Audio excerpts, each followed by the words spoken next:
There is a growing environmental crisis. In cities, green spaces are disappearing at an alarming rate, with a 50% decrease in garden habitats from 2013 to 2015. This loss of habitat is limiting the spaces for nature to exist in the modern city and has left 15% of all species now facing extinction. At the same time, exposure to nature is now being seen as a possible counter to serious mental health issues. So if nature is good for us, why is it being allowed to disappear from our cities? And what can we do to help? To get a clearer understanding of what is currently being done in the city, I worked with several different wildlife groups. From this, I found that those involved either work or study in the subject area, and that the current structure is not beneficial in engaging a larger audience in helping wildlife. What if there was a way to engage those less associated with wildlife groups? To open up the subject of wildlife and preserving green space to a wider public audience? To not only improve the presence of wildlife in the city, but also to improve the lives of the people living in it. I propose Flutter Bye, a campaign that encourages those outside of traditional wildlife groups to pursue environmental causes that they care about through exciting and engaging activities that are catering to their specific situation. But before going any further, I should show you how I got to this point. An unprecedented decline of British wildlife being lost before our eyes. More species decreasing, more things disappearing, so the net impact is we're seeing the decline of our species. It's no secret that wildlife is disappearing. A quick Google search reveals shocking statistics about how many species are extinct and how many football fields of rainforest are destroyed every day. But this sort of information, while important, makes people feel helpless and presents the loss of wildlife as a distant issue. For initial research, I looked at existing information regarding the loss of wildlife in cities, the connection it has to our health, and what is currently being done to improve wildlife in our cities. What I found was a huge variety of information revealing the complexity of the natural world and the tangled mess we have put it through. I knew that if I was to communicate this issue, I was going to have to focus on issues that individuals can have an impact on. To do this, I had to give the project a face, to represent wildlife through a single symbol. Butterflies are seen as indicators of biodiversity. This means that if butterflies are seen to be thriving in an environment, it implies that the space as a whole is thriving. Their fragility makes them quick to react to change, making their struggle to survive in urban areas a clear warning of the damages that are being done to our environment. Their fragility, as well as their importance as indicators, makes them a relevant symbol for this project. From my secondary research, I identified clear issues facing wildlife in the city, and how it impacts both wildlife and people.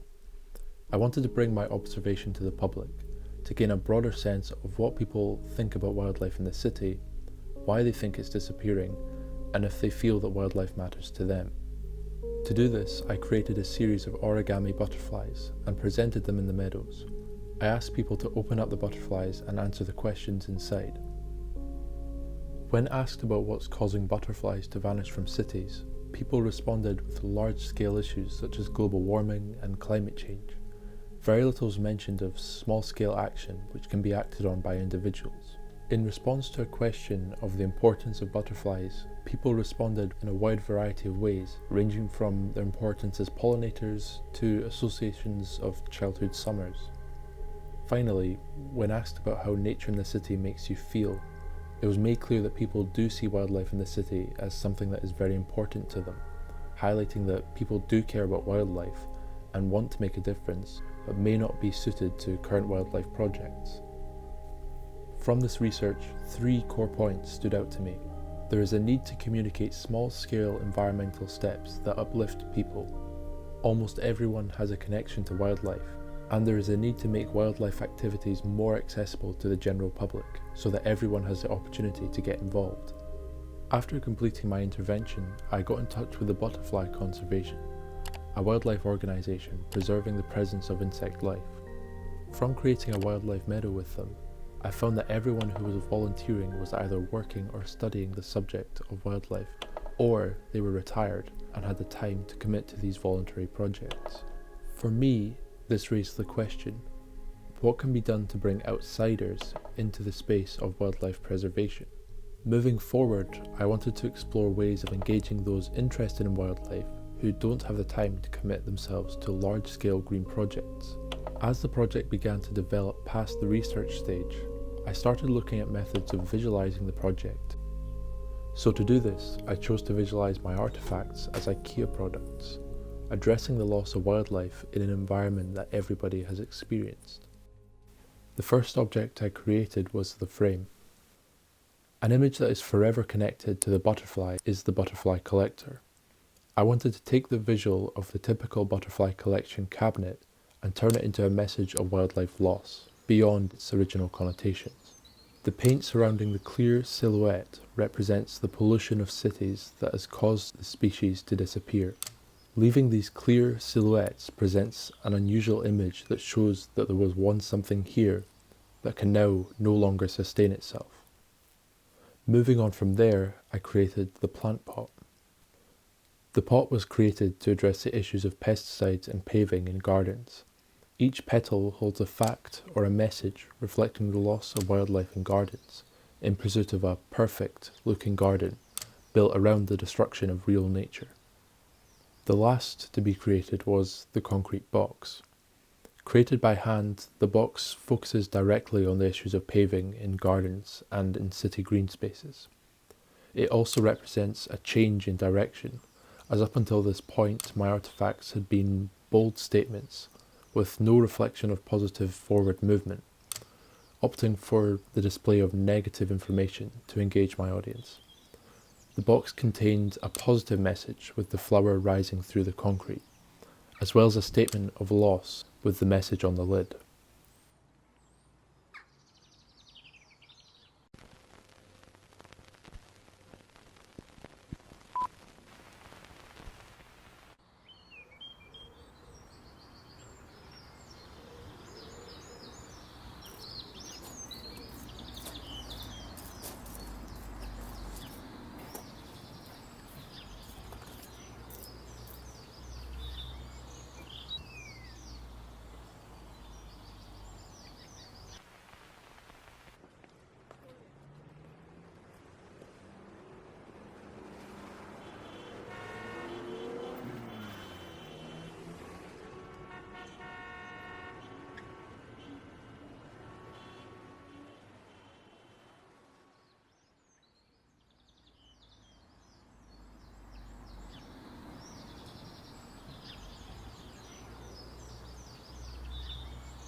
From creating this series of artifacts, I began to focus my idea on specific themes.